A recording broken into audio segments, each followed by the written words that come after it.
রহমানির রহিম। শুরুতেই আমরা গ্রাফ কিভাবে করতে হয় সেই বিষয়টা কি বলেছিলাম, গ্রাফের বিষয়গুলো জি স্যার, গ্রাফের ওই যে সূত্রগুলো নাকি? দিয়ে কিছু কিছু গ্রাফ দেখাইছিলেন।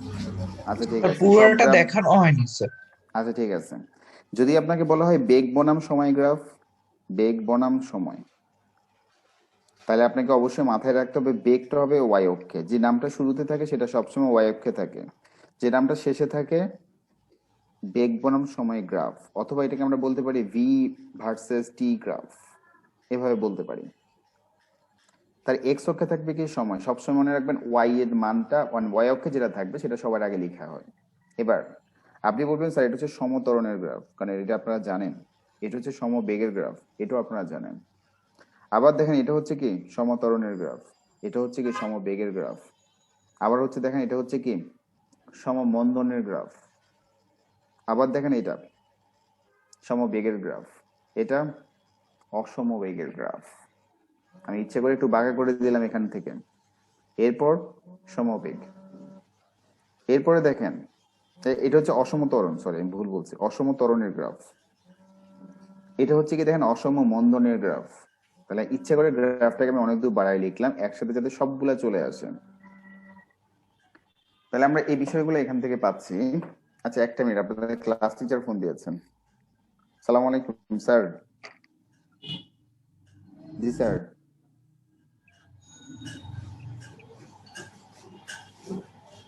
না নিচে স্যার জুনিয়র সিনিয়রটা আছে স্যার।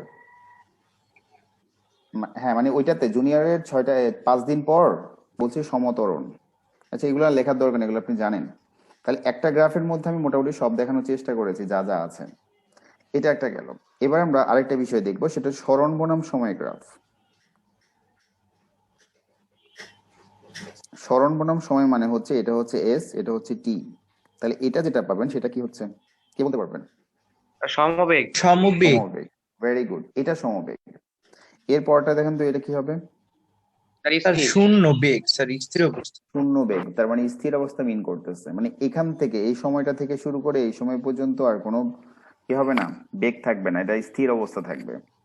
আবার দেখেন এখান থেকে আমি আবার কি করতেছি, সমবেগ।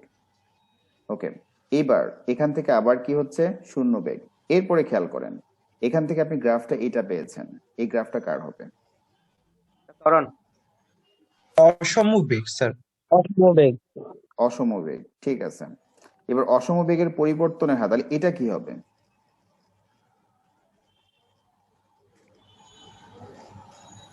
তাও তো অসমবেগ।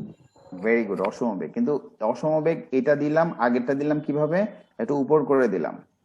দুই ক্ষেত্রে দেখেন কিছুটা ডিফারেন্স আছে। এবার ডিফারেন্সটা আমি একটু দেখাই।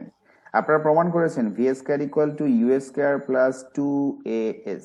ধরে নিলাম আদি বেগের মানটা 0, সো ভি স্কয়ার সমান পাবো 2as। তাহলে এস সমানুপাতিক কি লেখা যাবে? এস না, সরি, ভি সমানুপাতিক। ভি সমানুপাতিক কি লেখা যাবে, রুট ওভার এস না? এটা একটা ইয়েস পাচ্ছি। স্যার। আবার দেখেন V equal to U plus of at, তাহলে ভি সমানুপাতিক কত হচ্ছে টি।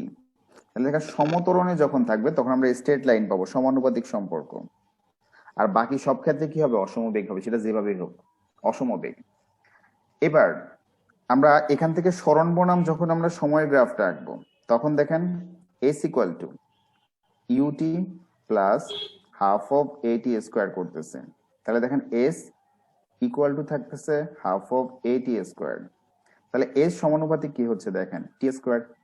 যদি এস সমানুপাতিক টি স্কোয়ার হয়, তাহলে এস সমানুপাতিক টি স্কোয়ার না বলে আমরা যদি বলি ওয়াই ইকুয়াল টু এক্স স্কোয়ারের গ্রাফটা কেমন, কিভাবে বলবেন আপনি বলেন তো? এটা দেখেন এক্স এর মান হচ্ছে 1, ওয়াই এর মানটা 1। এক্স এর মান হচ্ছে 2, ওয়াই এর মানটা হবে 4। এক্স এর মানটা হচ্ছে 3, ওয়াই এর মানটা হচ্ছে 9। মানে গ্রাফের প্যাটার্নটা থাকবে এইরকম। আমি বোঝার সুবিধার্থে আমি আমার মতো করে সাজিয়ে দিলাম। তার মানে দেখেন ওয়াই ইকুয়াল টু এক্স স্কোয়ারের গ্রাফের প্যাটার্নটা থাকে এটা। তাহলে আমি শুরুতে যেটা দিয়েছিলাম এটাকে আপনি সমতরণের গ্রাফও বলতে পারেন। এটা এটা কি হচ্ছে, সমতরণ। এবার কিভাবে বুঝলাম সেটা ইকুয়েশন থেকে আবার একটু যাই। খেয়াল করেন এই ফর্মুলাটা কার ক্ষেত্রে প্রযোজ্য, সমতরণে গতিশীল বস্তুর ক্ষেত্রে। সমতরণে গতিশীল বস্তুর ক্ষেত্রে সময় আর সরণের সম্পর্ক হচ্ছে এটা। এস সমানুপাতিক টি স্কোয়ার, তার গ্রাফের প্যাটার্নটা হচ্ছে এটা। তাহলে এটা যেখানে পাবো সেখানে আমরা বলবো কি এটা সমতরণ। মনে থাকবে? এখানে যেটা পাবো সেটাকে আমরা বলছি কি সমতরণ। এবার আসেন সমমন্দন হলে কি হতো সেটা একটু দেখি আমরা। দেখেন সমমন্দন হলে এর মানটা কি আসতো, নেগেটিভ আসতো। তখন আমরা পেতাম কি Y equal to X square, এটা ঠিক আছে, তবে মানটা কি হবে, নেগেটিভ হবে। তো নেগেটিভ মানের গ্রাফটা কি হবে, নিচের দিকে আসবে এভাবে। তো নেগেটিভ মানে গ্রাফ যদি নিচের দিকে আসে, এই টাইপের শেপ যেটা থাকবে সেটা হবে সমমন্দন। তার মানে এখান থেকে যদি সমমন্দন হয়, বিষয়টা থাকবে কিভাবে, বিষয়টা এরকম থাকবে, সমমন্দন। তাহলে সমতরণ সমমন্দন দুইটাই আমরা এখান থেকে পেলাম। কার ক্ষেত্রে, দূরত্ব বনাম সময়ের ক্ষেত্রে। সমমন্দন পেলাম, সমতরণ পেলাম, সমবেগ পেলাম, স্থির অবস্থা পেলাম। চারটা জিনিস একটা গ্রাফের মধ্যে আমরা পেলাম। তাহলে এই গ্রাফগুলো করার ক্ষেত্রে একটু খেয়াল রেখে করবেন। এবার আমরা আরেকটা জায়গায় চলে যাই। গ্রাফ থেকে আমরা কি করব, আমাদের সূত্রগুলো প্রমাণ করব। তো সবগুলা দেখানো যাবে না, আমি দুই একটা দেখাচ্ছি, সবগুলো আপনাদের বইতে আছে, দেখে নেবেন। তো দুই একটার মধ্যে একটা হচ্ছে V square equal to V naught square plus twice A S. আমার টার্গেট থাকবে এই গ্রাফটা আপনাদেরকে এখন দেখানো, গ্রাফ থেকে প্রমাণ। ওকে, তারপর আমরা চলে যাব ফ্রাসের গতিপথে। আমরা লাস্ট ক্লাসে ফ্রাসের গতিপথ শুরু করবো বলছিলাম আজকে, তা ভাবলাম গ্রাফের কয়েকটা জিনিস একটু দেখাই দিই।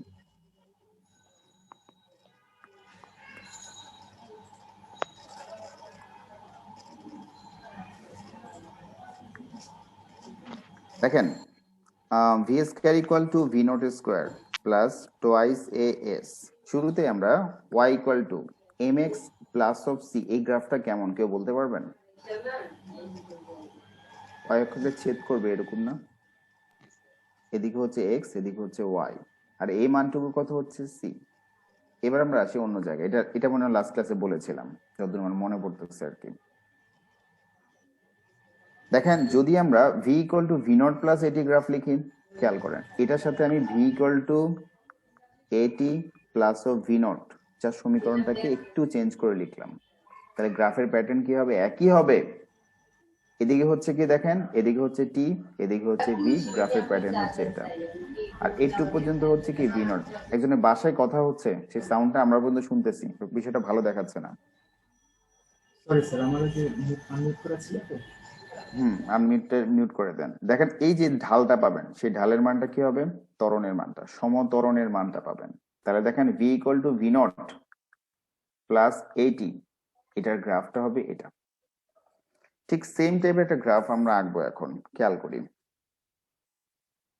কারণ আমাদের V V square equal to V naught square plus twice A S, এই বিষয়টা খাটে তখনই যখন সেটা সমত্বরণে থাকে। আর আমরা শুরুতে করলাম কি V equal to V naught plus of এইটি, একটা গ্রাফ আঁকলাম। আমরা এখান থেকে বাকি অংশটা প্রমাণ করব। এটুকু হচ্ছে আমাদের ভি নট, এদিকে হচ্ছে আমাদের ভি, আর এটা হচ্ছে কি টি। আমরা কোন একটা পয়েন্ট নিলাম এখানে, এখানে এই পয়েন্টের স্থানাঙ্ক কত হবে বুঝতে পারতেছেন? এই পয়েন্টের স্থানাঙ্ক হবে, এই পাশে হবে টি আর এই পাশে হবে কত, ভি। তাহলে এই পুরো অংশটা হচ্ছে কিন্তু ভি,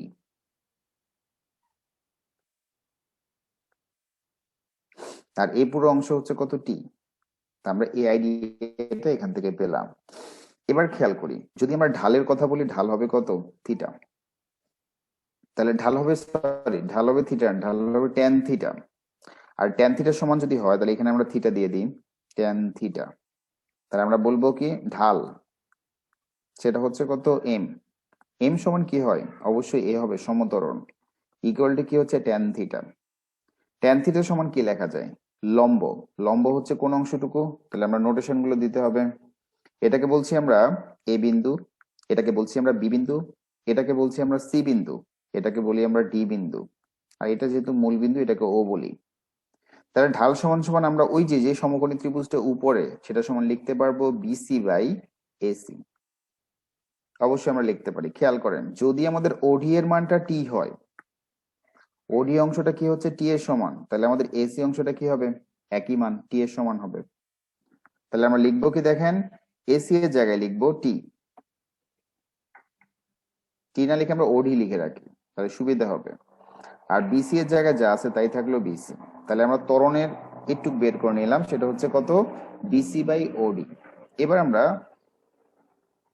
আম, দেখেন আমরা এখান থেকে যেটা করব, ত্বরণ তো আছেই, ত্বরণের সাথে আমরা সরণ গুণ করব। দেখেন আমরা সরণ না, আমরা এটা যেটা বের করবো অতিক্রান্ত দূরত্ব, আসলে এস, এই এস এর মানটা বের করব। দেখেন যদি আমরা অতিক্রান্ত দূরত্ব গ্রাফ দিয়ে কিভাবে বের করি, ভিটি গ্রাফের অতিক্রান্ত বের করি, দূরত্ব বের করে পুরা কি করি, ক্ষেত্রফলটা আমরা বের করি। তাহলে আমরা একটু আগে ত্বরণেরটা সম্পর্ক কি পেলাম, সেটা পেলাম বিসি বাই ওডি, আমরা ত্বরণের মানটা বসিয়ে দিলাম ইনটু, তারপরে বললাম দেখেন আমাদের সরণটা কি হবে, পুরা ক্ষেত্রফলটা হবে। পুরা ক্ষেত্রফলটা এখন কি শেপে আছে, দেখেন ট্রাপিজিয়াম শেপে আছে। আমরা বলবো ও এ বিডি, ট্রাপিজিয়ামের ক্ষেত্রফল।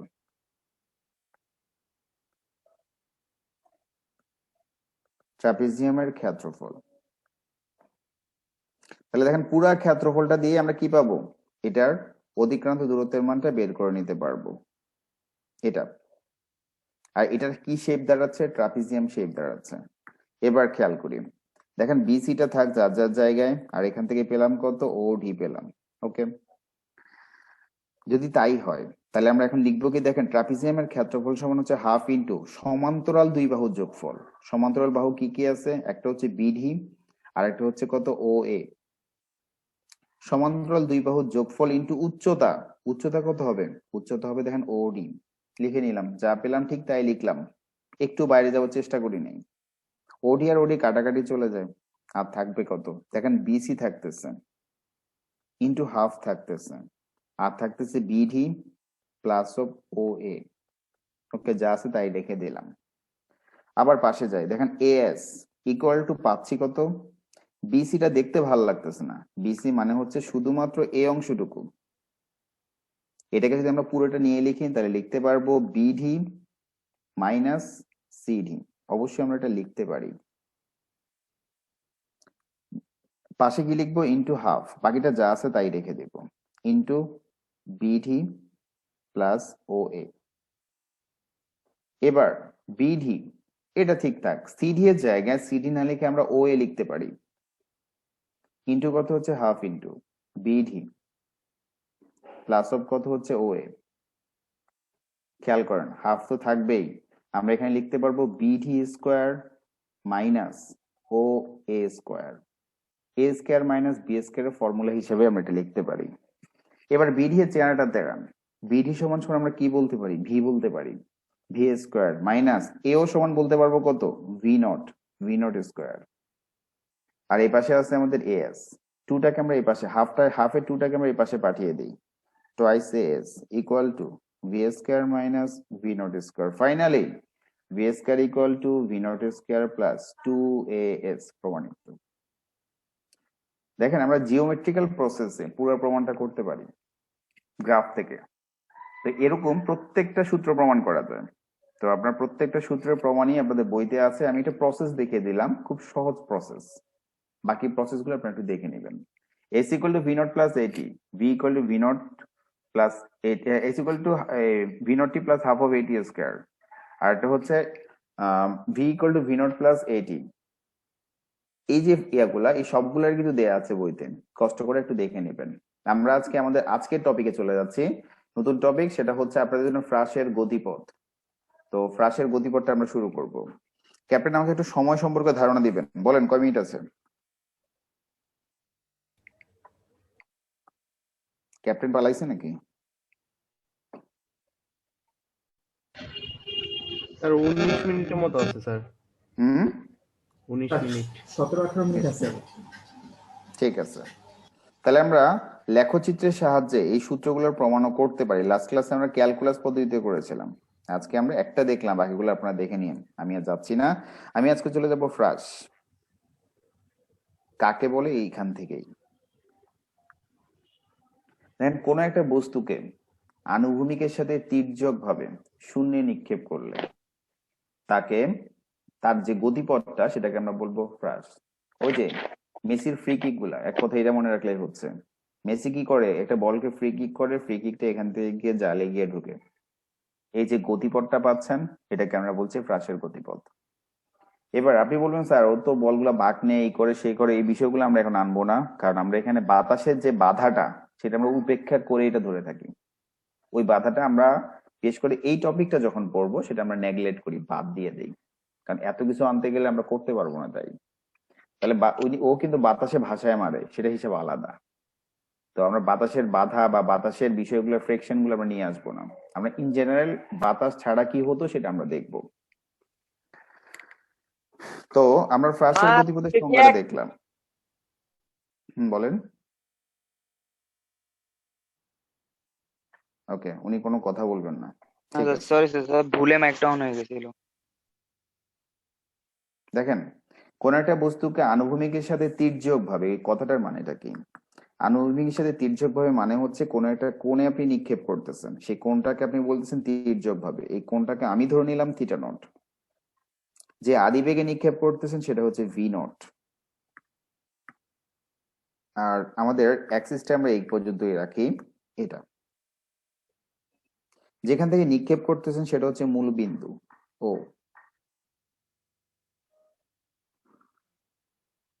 তাহলে মূল বিন্দু ও থেকে আপনি নিক্ষেপ করতেছেন একটা বস্তুকে, সেটা সামনের দিকে যাচ্ছে, পরে আবার মাটিতে চলে আসতেছে।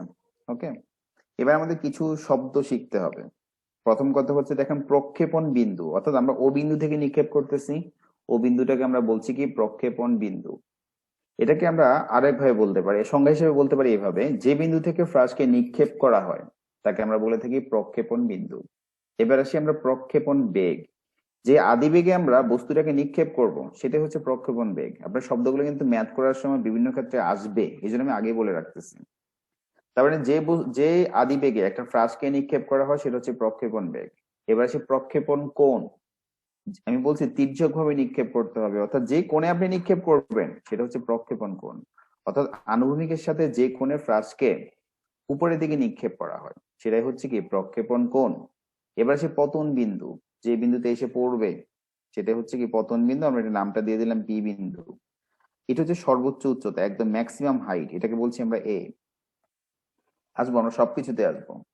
পতন বিন্দুটা কোনটা হচ্ছে বি বিন্দু। আমরা বলছি কি দেখেন বিচরণ শেষে আনুভূমিকের উপর যে বিন্দুতে ফ্লাশটি পতিত হয় তাকে আমরা বলছি পতন বিন্দু। প্রক্ষেপণ সীমা বা আনুভূমিক পাল্লা শব্দটা খেয়াল করবেন, প্রক্ষেপণ সীমা বা আনুভূমিক পাল্লা কোনটা? আমরা প্রক্ষেপণ বিন্দু থেকে শুরু করে পতন বিন্দু পর্যন্ত যে দূরত্বটা তাকে আমরা বলবো কি প্রক্ষেপণ সীমা। আমি একটু দেখাচ্ছি আপনাদেরকে, ওবি, এটাই হচ্ছে আমাদের প্রক্ষেপণ সীমা বা আনুভূমিক পাল্লা। এই শব্দটা আমরা বহুবার বলবো, আনুভূমিক পাল্লা, খেয়াল রাখবেন। মানে যতটুকু দূরত্ব আনুভূমিকভাবে অতিক্রম করবে সেটা আনুভূমিক পাল্লা। বা এভাবে বলতে পারেন প্রক্ষেপণ বিন্দু আর পতন বিন্দুর মধ্যবর্তী যে দূরত্ব সেটা হচ্ছে কি আনুভূমিক পাল্লা। বিচরণ কাল, কাল বলতে বোঝান সময়। তারপর নিক্ষেপণের পর একটি ফ্লাশ যতক্ষণ শূন্যে অবস্থান করবে ততক্ষণে যে সময়টা সেটাকে আমরা বলবো বিচরণ কাল। তার মানে হচ্ছে এখান থেকে স্টার্ট করে যখন সে বি বিন্দুতে পৌঁছাচ্ছে এই যে সময়টা তাকে আমরা বলবো বিচরণ কাল। এবার আসি আমরা সর্বোচ্চ উচ্চতা, বুঝতে পারতেছেন, সেটাকে আমরা বলবো কি সর্বোচ্চ উচ্চতা। তাহলে সর্বোচ্চ বিন্দু হচ্ছে এ, এ থেকে ভূমির যে দূরত্ব এটাকে আমরা বলবো কি সর্বোচ্চ উচ্চতা।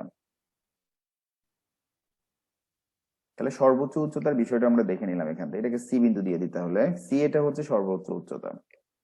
তাহলে আমরা বেশ কিছু বিষয় সম্পর্কে জানলাম, শব্দ সম্পর্কে জানলাম, এক কথায় শব্দ জ্ঞান নিলাম।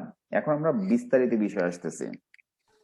ফ্লাশের গতিপথের দুইটা সূত্র আপনাকে শুধু মুখস্থ করা লাগবে, আর একটা সূত্র মুখস্থ করা লাগবে না যদি আপনি আমার লেকচারটা ভালো করে বুঝে থাকেন। শুরু করছি, খেয়াল করেন। দেন একটা ফ্লাশকে আপনি আনুভূমিকের সাথে থিটা নট কোণে ভি নট আদি বেগে নিক্ষেপ করতেছেন। তাহলে দেখেন আদি বেগ সেটা কত, ভি নট। আমরা লিখি তাহলে আদি বেগ সেটা হচ্ছে কত, ভি নট। এই ভি নটে দুইটা উপাংশে ভাগ করা যায়, একটা এক্স অক্ষ বরাবর, একটা ওয়াই অক্ষ বরাবর।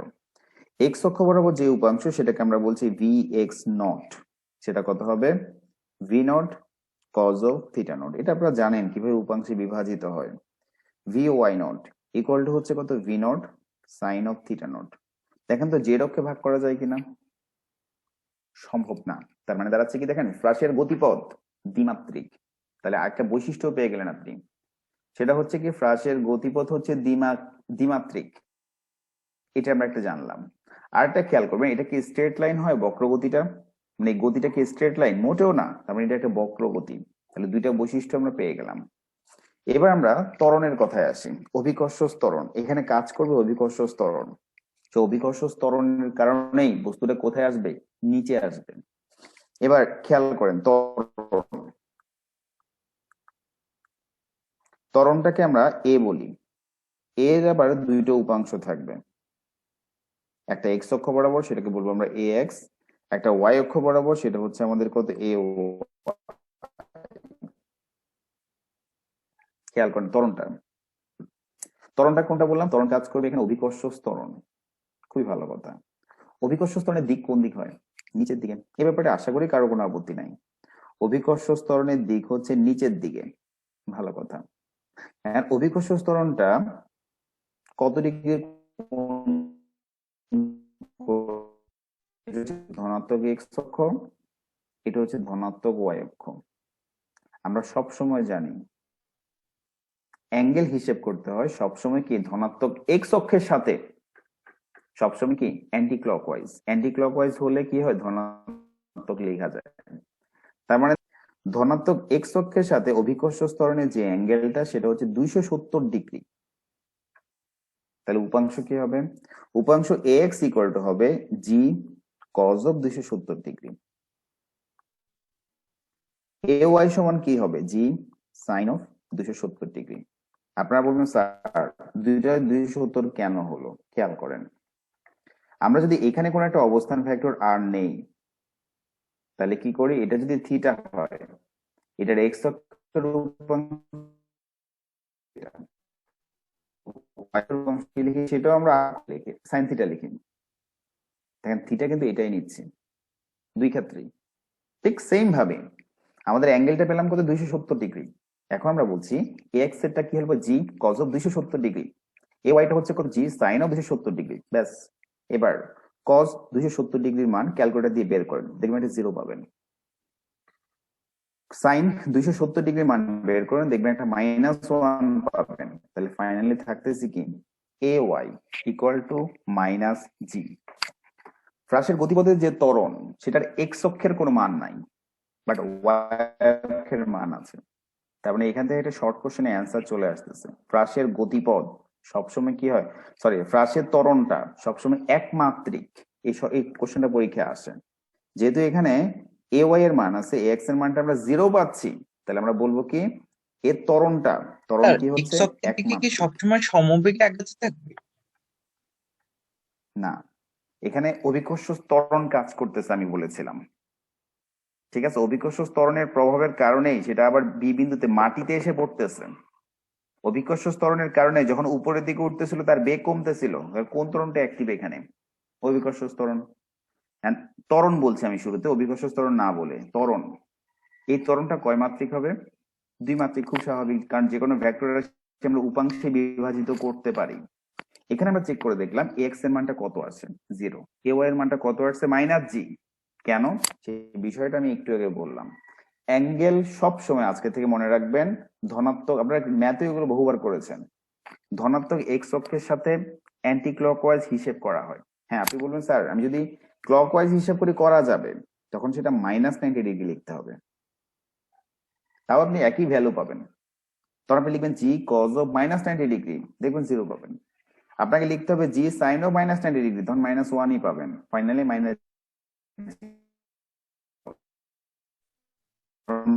একই থাকবে।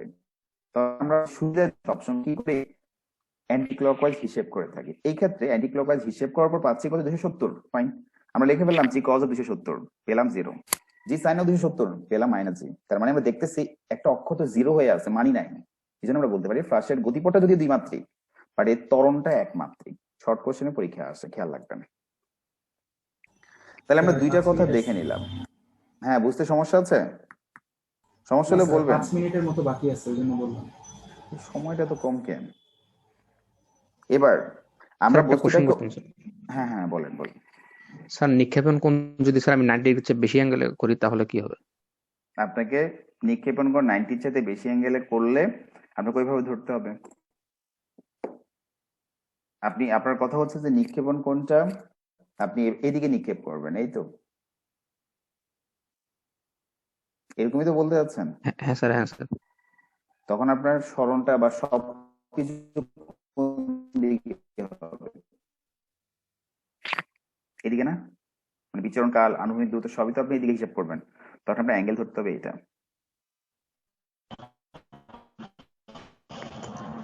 তখন কি ক্যালকুলেশন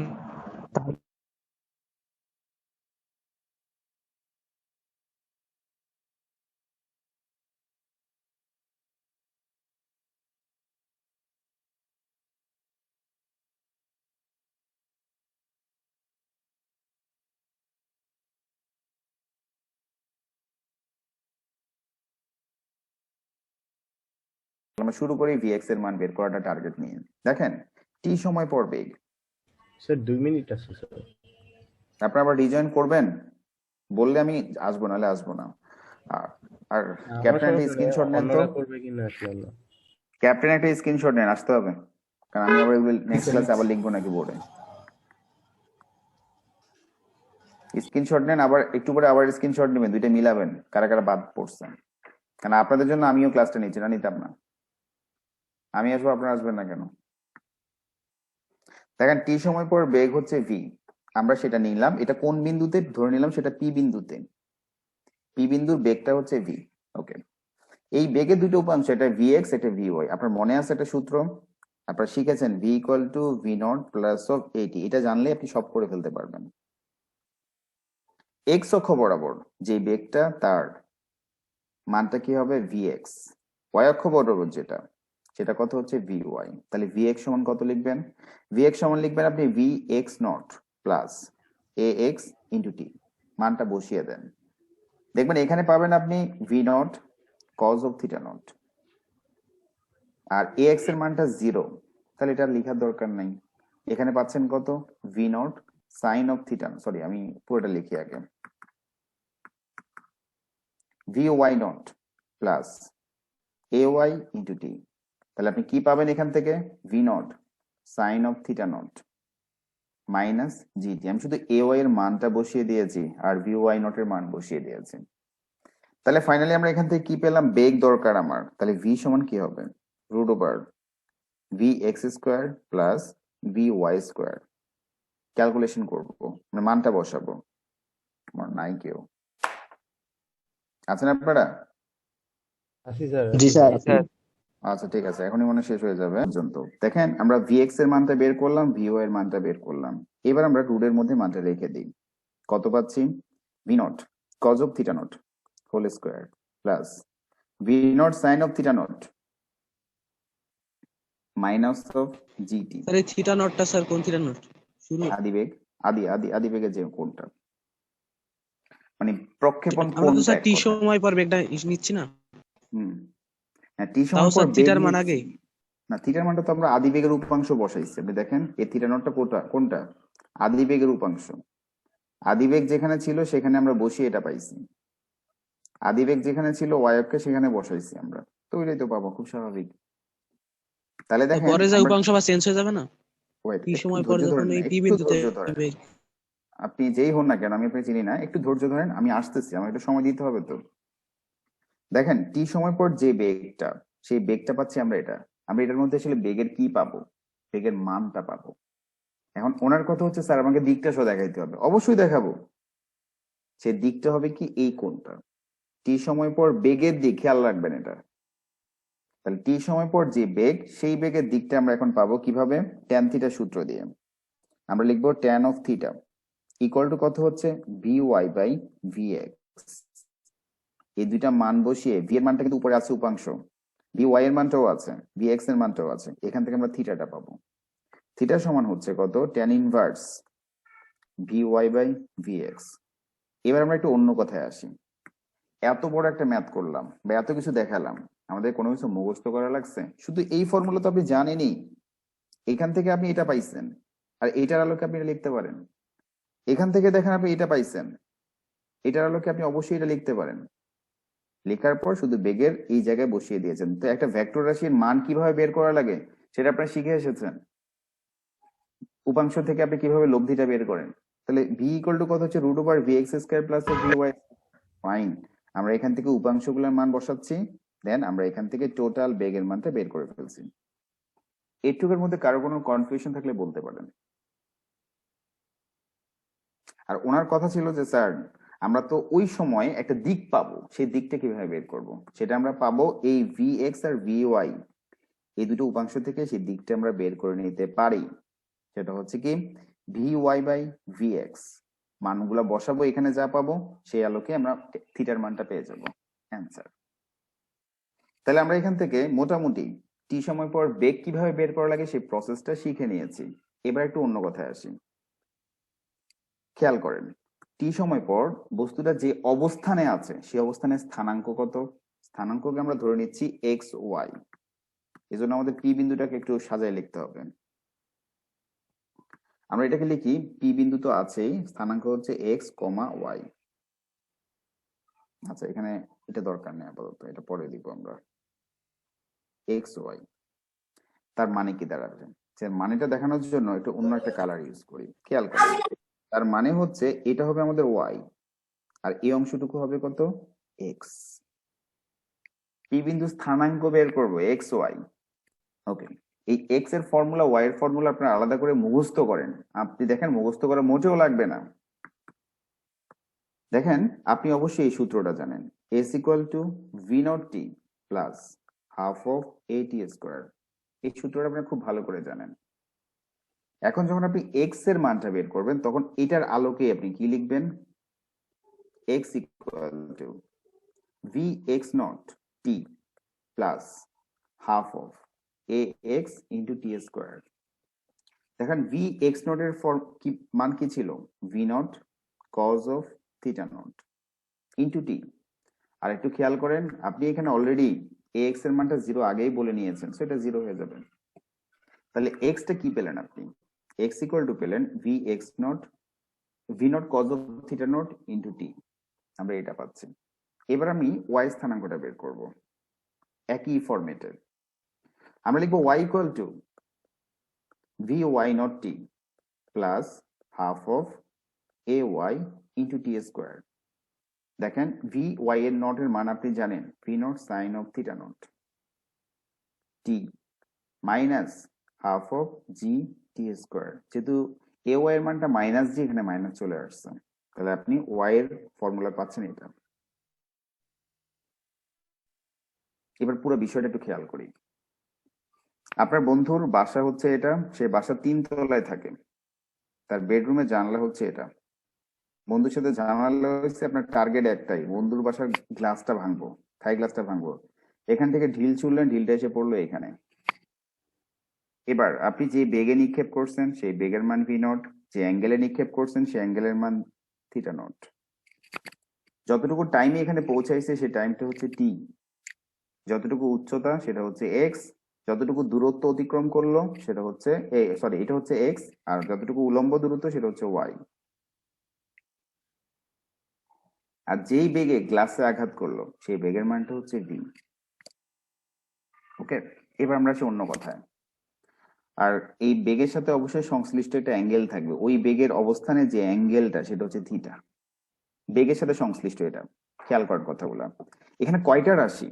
এখানে রাশি হচ্ছে টোটাল 1টা 2টা 3টা 4টা 5টা 6টা 7টা। এই 7টার মধ্যে যে কোনো 3টা মান যদি আপনার দেয়া থাকে, যে কোনো 3টা কোশ্চেন দেয়া থাকলো θ0, আমি সহজটা দেখাই আগে, v0 আর t, এই 3টা মান আপনার কোশ্চেনে আপনাকে দিয়ে দিল, আপনি অবশ্যই বাকিগুলো বের করতে পারবেন। আর আপাতত আমরা এটা দিয়ে দেখি, এটা দিয়ে আমরা ভি বের করব, এটা দিয়ে আমরা থিটা বের করব, এটা দিয়ে আমরা এক্স বের করব, এটা দিয়ে আমরা ওয়াই বের করব, বাকি 4টা আমরা বের করতে পারি। এটা আমরা একটু দেখি আগে। ফার্স্টে দেখেন আমরা বেগ বের করব, এটা আমাদের টার্গেট। এই 3টা মান থেকে দেখেন বেগের সূত্রে আসেন, বেগের সূত্রে তাহলে কি লাগবে? vx লাগবে, vy লাগবে। vx বের করার জন্য এই 3টা মানই যথেষ্ট, vy বের করার জন্য ওই 3টা মানই যথেষ্ট, v0 θ0 t। ওকে, তাহলে বেগের মানটা আমরা অনায়াসে পেয়ে গেছি, বেগের ঝামেলা শেষ হলো। এবার থিটা একই প্রসেস, সো থিটার ঝামেলা হয়ে গেছে, আমাদের মিটে গেছে। এক্স বের করবেন তো, ওকে আমরা দেখি। ভি নট দরকার, থিটা নট দরকার, টি দরকার, একই প্রসেস হয়ে গেছে। ওয়াই দরকার, ভি নট আছে, থিটা নট আছে, টি আছে, হয়ে গেছে। দেখেন এই 7টা ভ্যালুর মধ্যে যে কোনো 3টা ভ্যালু যদি কোশ্চেনে আপনার দেয়া থাকে বা 3টা ভ্যালু কোনো ক্লু দেয়া থাকে, আপনি সেখান থেকে বাকি ভ্যালুগুলো বের করতে পারবেন। আমি তো এখানে কমনটা দেখালাম, সহজটা। আপনারা চাইলে যে কোনো ভাবেই ঘুরে ফিরে কিন্তু আপনি মানগুলো করতে পারেন। ঠিক আছে, আমি আর দেখাচ্ছি না, এগুলো বাসায় আপনারা নিজেরা প্র্যাকটিস করবেন। আমি যেটা দেখালাম সেটা হচ্ছে আমাদের টি সময় পর যে অবস্থানে পৌঁছাবে সেই অবস্থানের এক্স এর মান, অর্থাৎ আনুভূমিক দূরত্ব আর উলম্ব দূরত্ব কিভাবে বের করা লাগে সেটা। আরেকটা শিখেলাম টি সময় পর যে অবস্থানে পৌঁছাবে সেই অবস্থানে বেগ কিভাবে বের করবে সেটা, সাথে ওই বেগের যে অ্যাঙ্গেলটা থাকবে সেই অ্যাঙ্গেলটা কত পাবো সেটা কিভাবে বের করবে সেই জিনিসটা আমরা দেখলাম। তাহলে আমরা এখান থেকে এই বিষয়টা দেখেছি। এবার আসি আমরা ফ্রাসের একটা সাধারণ সমীকরণ থাকা উচিত, সেটা কি হবে সেটা আমরা দেখব। এটা দেখার জন্য আমাদের এই এক্স এর সমীকরণটা একটু সাহায্য নিতে হবে। আমি একটু অন্য স্যার কালার দিই। অভিকর্ষ স্তরের মান সর্বদা একই থাকবে? হ্যাঁ, মাইনাস জি। ফ্রাসের গতিপথের সব ক্ষেত্রে আপনি বলছি, এটা শুরুতেই বলে নিছি, ত্বরণটা একমাত্রিক, সেটা আমরা ক্যালকুলেশন করেও দেখিয়েছি। আর তারপর আমি বলছি এখানে বাতাসের যে বাধা সেটা উপেক্ষা করছি আমরা। বাতাসের বাধা বা যে অন্যান্য বাধাগুলো আছে সেগুলো আমরা উপেক্ষা করে শুধু অভিকর্ষ ত্বরণটা নিচ্ছি। এবার আমরা একটু দেখি। দেখেন আমরা এখান থেকে শুধু টি সমান কত লিখতে পারবো? শুধু টি সমান লিখতে পারবো X by naught cos of theta naught. তাহলে টি এর মানটা পেলাম এটা কোন সমীকরণ থেকে? এক্স এর সমীকরণ থেকে। এই টি এর মানটা আমরা কোথায় বসাবো? ওয়াই সমীকরণে বসাবো। বসিয়ে আমরা ফ্রাসের সাধারণ সমীকরণটা বের করব কিভাবে একটু দেখি আমরা, তারপরে বলবো কেন টি এর মানটা বের করেছি। Sine of theta naught, T এর মানটা কত হচ্ছে? X by V naught cos of theta naught minus half into G into X square by V naught square cos square theta naught. একটু এক পাশে চলে গেছে, যাই হোক আপনারা মনে দেখতে পাবেন, সমস্যা হবে না। তাহলে আমরা এখান থেকে এটা পাচ্ছি। এবার একটা ছোট্ট ক্যালকুলেশন করব।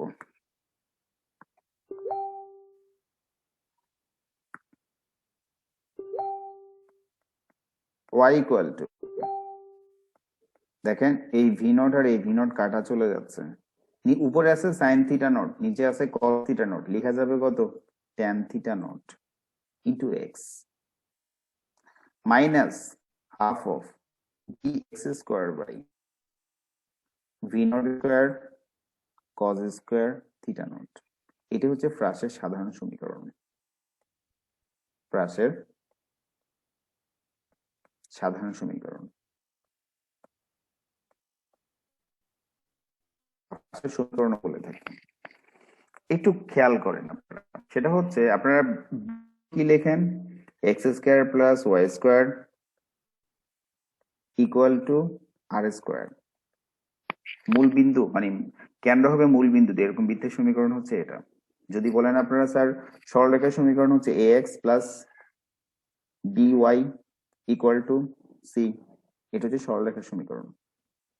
দেখেন সরলরেখা বলেন, বৃত্ত বলেন, সব সাধারণ সমীকরণে কি আছে? এক্স ওয়াই দিয়ে প্রকাশ করতে হয়। এই জন্য আমরা টি এর মানটা এখান থেকে বের করে নিয়েছি, নিয়ে এই মানটা বসিয়ে এক্স ওয়াই দিয়ে একটা সমীকরণ প্রতিষ্ঠা করেছি। আর তাকেই বলছি কি ফ্রাসের সাধারণ সমীকরণ। এটা ফ্রাসের সাধারণ সমীকরণ। এবার ফ্রাসের সাধারণ সমীকরণে কার কার সম্পর্ক আছে সেটা একটু দেখি আমরা। দেখেন আমরা এখানে এক্স আছে, ওয়াই আছে, ভি নট আছে, আর কিছু নেই। এই 4টা রাশির মধ্যে যে কোনো 3টা মান দেয়া থাকলে আরেকটা মান আমরা এই সমীকরণ থেকে সরাসরি বের করতে পারি। আমি বলেছিলাম এই টপিকে আমরা 2টা সূত্র মুখস্থ করব, তার মধ্যে এটা একটা। ফ্রাসের সাধারণ সমীকরণটা কিভাবে পেলাম সেটা তো দেখালাম, সাথে এটা একটু কষ্ট করে মনে রাখতে হবে আপনাকে। tan theta naught x minus half of G X square by V naught square cos square theta naught. এই একটা সূত্র মুখস্থ করা লাগবে। আরেকটা সূত্র কোনটা আমি নেক্সট ক্লাসে বলবো, আজকের ক্লাসে তো সময় পাবো না আমি। তাহলে মানে হচ্ছে আমরা এখান থেকে দেখেন এক্স ওয়াই থিটা নট আর ভি নট, এই 4টার মধ্যে যে কোনো 3টা চলক যদি আপনি জানা থাকে, আরেকটা চলক আপনি এই সমীকরণ দিয়ে বের করতে পারবেন সরাসরি। তখন আপনার সময় টি না বের করলেও চলবে। ওকে, তাহলে আমরা এই সমীকরণটা চিনলাম। এবার এই সমীকরণটা একটা নাম আছে, সেটা এখন শিখবো। কেউ বলতে পারবেন সমীকরণটার নাম কি? এটাকে কি ধরনের সমীকরণ বলা হয়?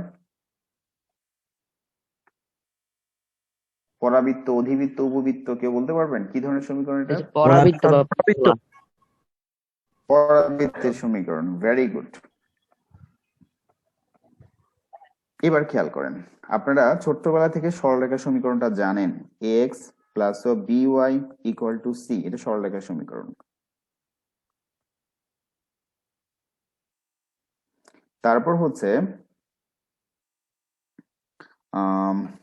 ax, আচ্ছা, তারপর হচ্ছে বৃত্তের সমীকরণ x square plus y square equal two r square, এটা হচ্ছে বৃত্তের সমীকরণ। পরাবৃত্তের সমীকরণটা আপনারা জানেন না, সেটা হচ্ছে y square equal two 4ax অথবা x ইকুয়াল টু 4ay, দুইটাই আমরা বলবো কি পরাবৃত্তের সমীকরণ। উপবৃত্তের সমীকরণ হচ্ছে x square by a square plus y square by b square equal to 1, এটা হচ্ছে উপবৃত্তের সাধারণ সমীকরণ। স্যার পরাবৃত্ত আর x স্কয়ার বাই পরাবৃত্তের ওই জায়গায় a x square, equal to 4ay হবে না? x স্কয়ার, সরি এটা পরে নেই আর কি, x square by a square minus of y square by b square equal to 1, এটা হচ্ছে অধিবৃত্ত। আপনাদের কিছু কিছু বই এই সমীকরণটাকে লিখেছে কি এটা একটা অধিবৃত্তের সমীকরণ, আসলে তা হবে না, এটি কি হবে? পরাবৃত্তের সমীকরণ। পরাবৃত্তের সমীকরণ। এবার যারা অধিবৃত্ত লিখেছেন তারা কেন লিখেছেন আমি জানি না, তবে এটা এখন থেকে মনে রাখবেন, সেটা হচ্ছে কি, এটা হচ্ছে পরাবৃত্তের সমীকরণ, প্যারাবোলা, ঠিক আছে? ইংলিশটা ঠিক আছে, কিন্তু বাংলাটা কেন জানি ওরা লিখছে অধিবৃত্ত নেই, তবে এটা একটু কারেকশন করবেন। এবার এটা কেন নিচে সমীকরণগুলো লিখলাম সেটা বলি। সরলরেখা আপনারা ম্যাথেই পাবেন, সরলরেখার সমীকরণ। বৃত্তের সমীকরণ আপনারা জেনে আসছেন, জানেন এগুলা। পরাবৃত্তের সমীকরণটা কিভাবে চিনবেন সেটা দেখাই। এক্স অথবা ওয়াই যে কোনো একটার পাওয়ার হবে 2 সর্বোচ্চ পাওয়ার, আর একটা সর্বোচ্চ পাওয়ার হবে কত? 1, সেটাকে আমরা বলবো পরাবৃত্তের সমীকরণ। দেখেন এখানে y এর পাওয়ার হচ্ছে 2, x এর পাওয়ার হচ্ছে 1, বা পরেরটাতে দেখেন x এর পাওয়ার হচ্ছে 2, y এর পাওয়ার হচ্ছে কত? 1। তাহলে একটার পাওয়ার, একটা সর্বোচ্চ পাওয়ার হবে 1 আর একটা সর্বোচ্চ পাওয়ার হবে 2, সেই ধরনের সমীকরণকে আমরা বলবো পরাবৃত্তের সমীকরণ। উপবৃত্ত কিভাবে চিনবো? দেখেন দুইটার পাওয়ারই 2, ঠিকই আছে, বর্গ ঠিক আছে, এখানে প্লাস, সাথে কি হবে? এই পাশে 1, এই টাইপের সমীকরণকে আমরা বলবো উপবৃত্তের সমীকরণ। আর মাইনাস হলে সেটাকে আমরা বলে থাকি অধিবৃত্তের সমীকরণ। ওরা কেন অধিবৃত্ত লিখছে আমি জানি না। আপনাদের সমীকরণটা দেখেন, y এর সর্বোচ্চ পাওয়ার হচ্ছে কত? 1, আর x এর এখানকার পাওয়ার হচ্ছে 1, বাট এখানকার পাওয়ার হচ্ছে 2, তার মানে হচ্ছে x এর সর্বোচ্চ পাওয়ার হচ্ছে এখানে 2, y হচ্ছে 1, তার মানে এটা অবশ্যই পরাবৃত্তের সমীকরণ। ফ্র্যাশের গতিপথ, প্যারাবোলা, আমরা এখান থেকে বিষয়টা বুঝতে পারি।